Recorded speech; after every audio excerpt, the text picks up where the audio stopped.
Oke, kali ini kita akan membahas penerangan jalanan umum tenaga surya atau PJUTS.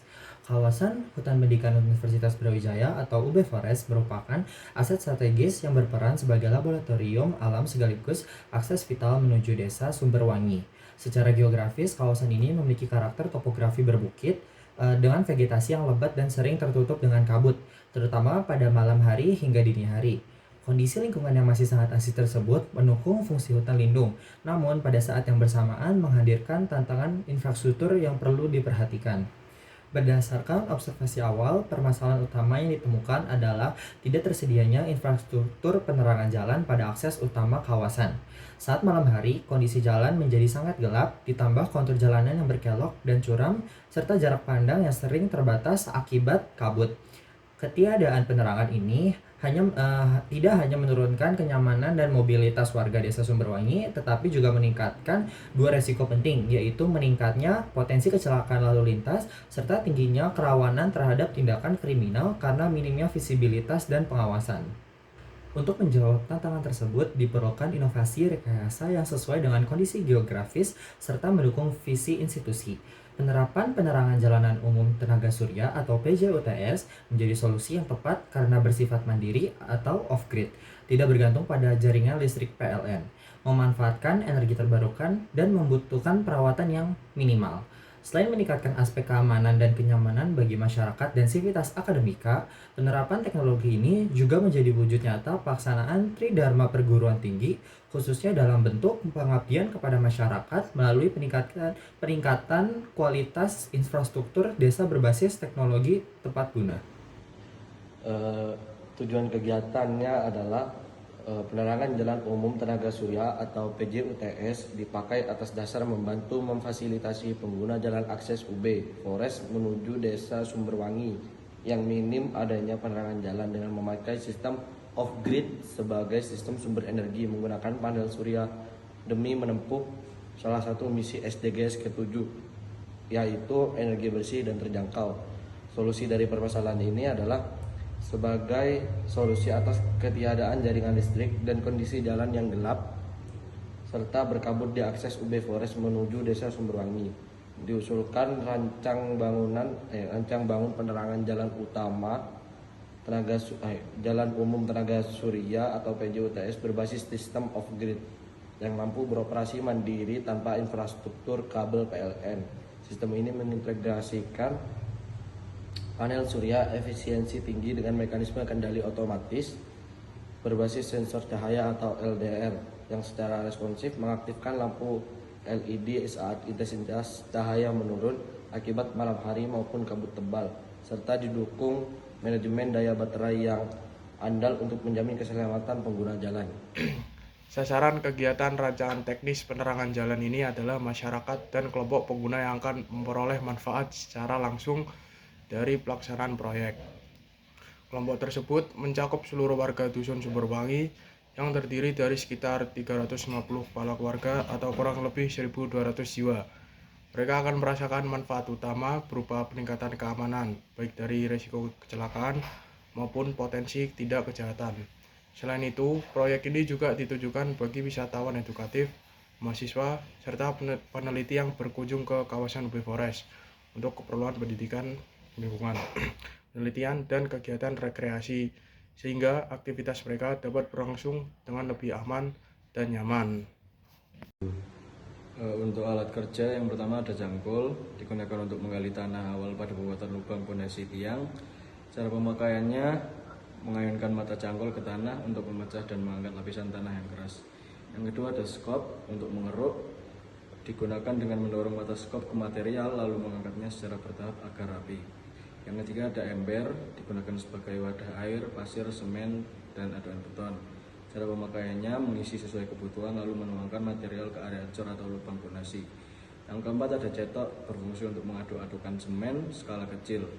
Cara pemakaiannya dengan gerakan memoles dan meratakan secara presisi.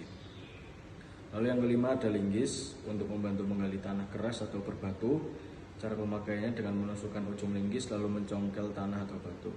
Yang keenam ada linggis dodos, berfungsi untuk menusuk dan memadatkan material, digunakan dengan gerakan tusuk vertikal ke dalam adukan. Lalu yang ketujuh ada sabit untuk membersihkan rumput, semak, dan vegetasi, dipakai dengan gerakan tebasan ringan mengikuti arah batang tanaman. Yang ke-8 ada karung sebagai alas material atau penampung sementara, digunakan dengan membuka karung di permukaan tanah agar area kerja tetap bersih. Lalu ada balut besi, digunakan sebagai untuk pekerjaan pemukulan keras seperti memasang atau merapikan material penyangga, digunakan dengan pukulan terkontrol sesuai kebutuhan. Yang ke-10 ada palu karet untuk mengetuk material tanpa merusak permukaan, digunakan dengan tekanan ringan dan merata. Yang ke-11 ada kuas untuk mengaplikasikan cat atau pelapis aspal. Cara pemakaian dengan menghaluskan bahan secara merata pada permukaan logam. Lalu yang ke-12 ada trash bag, berfungsi untuk menampung sampah plastik, sisa material, atau limbah-limbah, digunakan untuk menjaga kebersihan area kerja.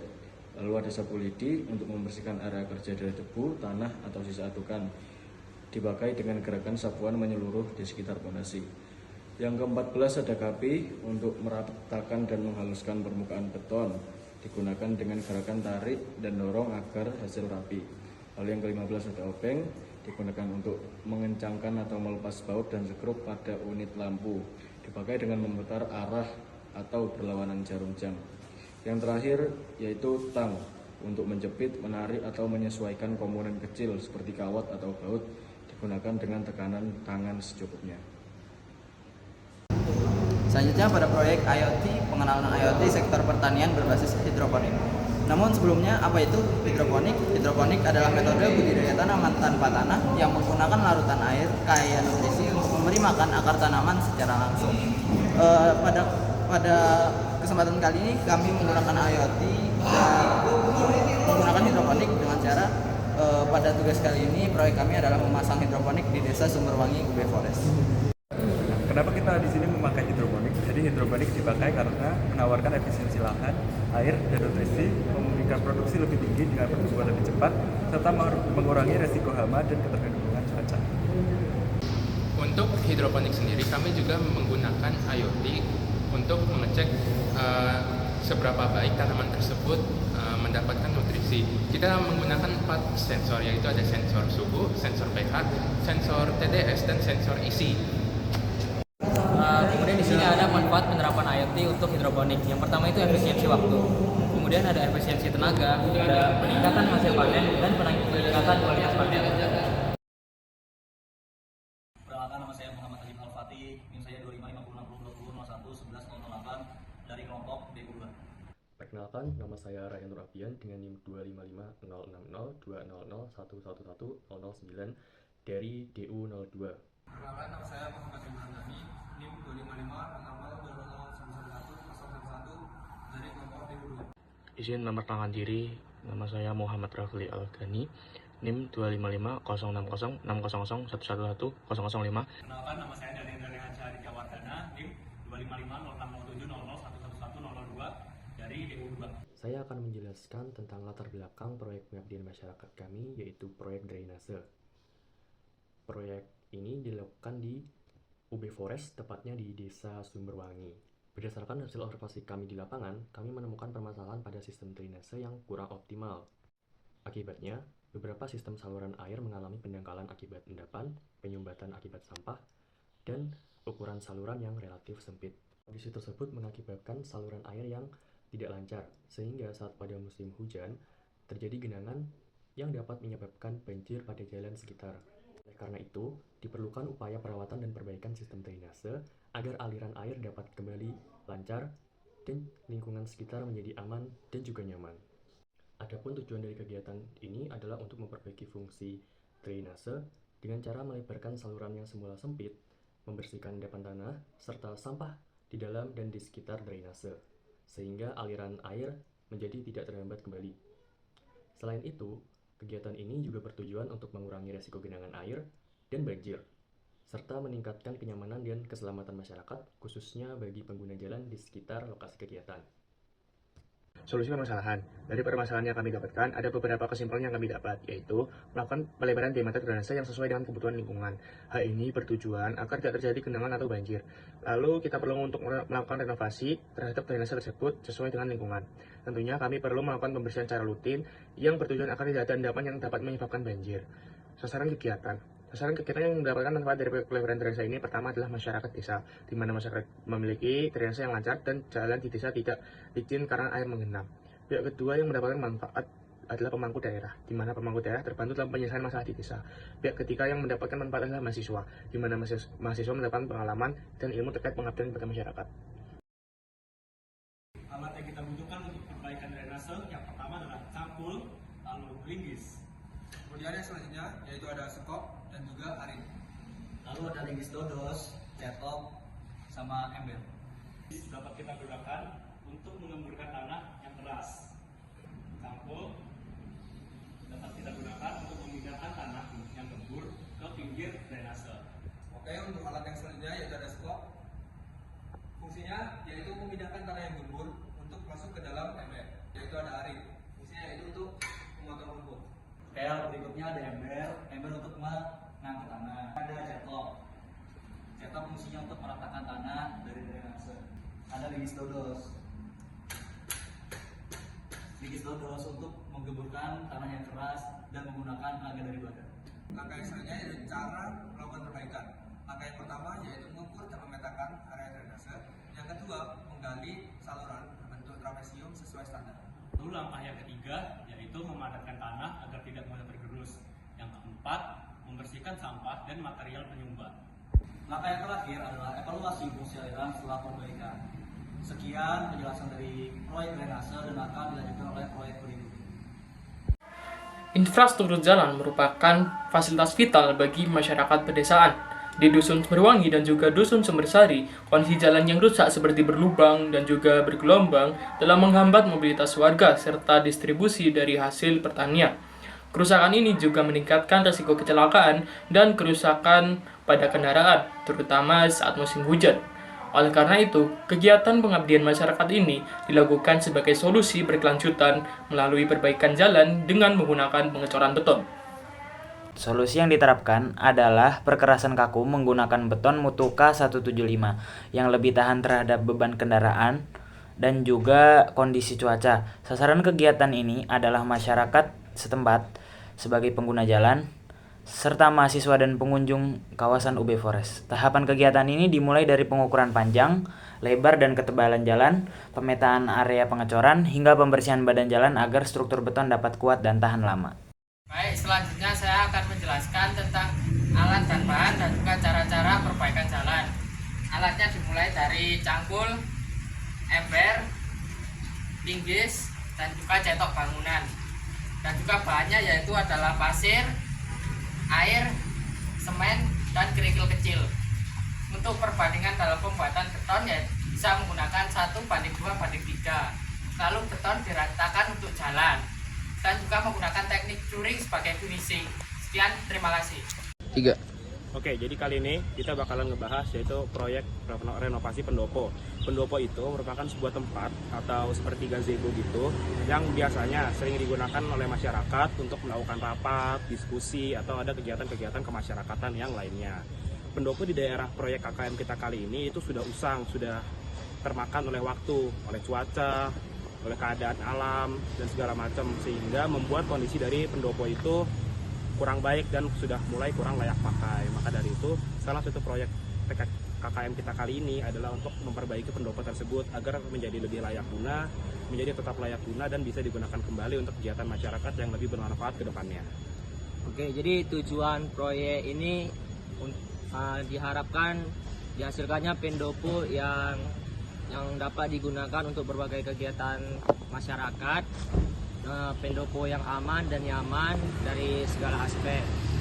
Renovasi ini salah satunya tujuannya untuk memperbaiki fisik pendoponya dengan cara mengganti beberapa komponen dan diganti dengan bahan dengan kualitas yang lebih baik agar pendopo ini bisa digunakan dalam kegiatan siang ataupun malam.